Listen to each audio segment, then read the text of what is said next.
আসসালামু আলাইকুম ভিউয়ার্স, সকলে ভালো আছেন, সুস্থ আছেন এবং আমার প্রিয় দেশবাসী এবং আমার সৌদি আরবের ভাইবাদার এবং বাংলাদেশের দেশবাসী এবং ভাইবাদারের উদ্দেশ্যে বলছি।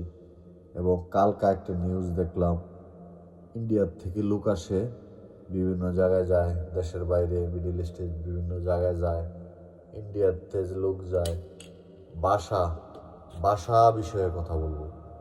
আমাদের বাংলাদেশের মানুষ কত জায়গায় আইসা কষ্ট করতেছে বাসার জন্য, থাকার জন্য, খাওয়ার জন্য, কাজের জন্য, অনেক কষ্টই করতেছে। এবং আপনি যদি একটা কাজ শিক্ষা এই দেশে আসেন এবং কাজকর্ম আপনি একটা ট্রেডিং দিয়ে যদি এই দেশে আসেন, তো একটা কাজে গেলে আপনি কাজে যদি যান, আপনি এই কাজে ব্যর্থ হয়ে আইবেন না। এবং আপনি একটা কাজ শিক্ষা এই দেশে ঢুকছেন।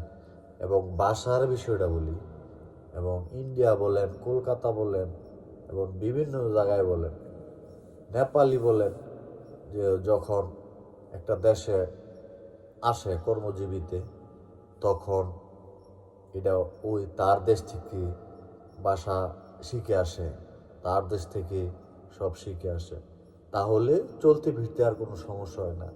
এবং কালকে একটা নতুন আপডেট দেখলাম, আমাদের বাংলাদেশের লোক যারা আসবে নতুন করে, তাদেরকে ভাষা শিখিয়ে এরপরে এই দেশে অনুমতি দিবে আসার জন্য আমাদের বাংলাদেশ সরকার।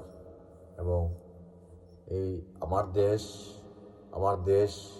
বাংলাদেশ যেন সুন্দর হয়, বাংলাদেশের মানুষ যেন সুন্দর হয়, বাংলাদেশের পরিবেশ যেন সুন্দর হয়, আমরা যেন শান্তশিষ্টভাবে চলাফেরা করতে পারি, আমরা যেন মানুষের সাথে মিলেমিশে কাজ করতে পারি, এবং যেই যেখান থেকে আসেন, এবং যেমন ভাষাটা শিক্ষাইলে আর কোনো সমস্যা হবে না, এবং সব ভাই বোন কাজ করতে পারবে, ভাষার জন্য কোনো হাহাকার থাকবে না, কোনো কান্না থাকবে না, কোনো অভিযোগ থাকবে না।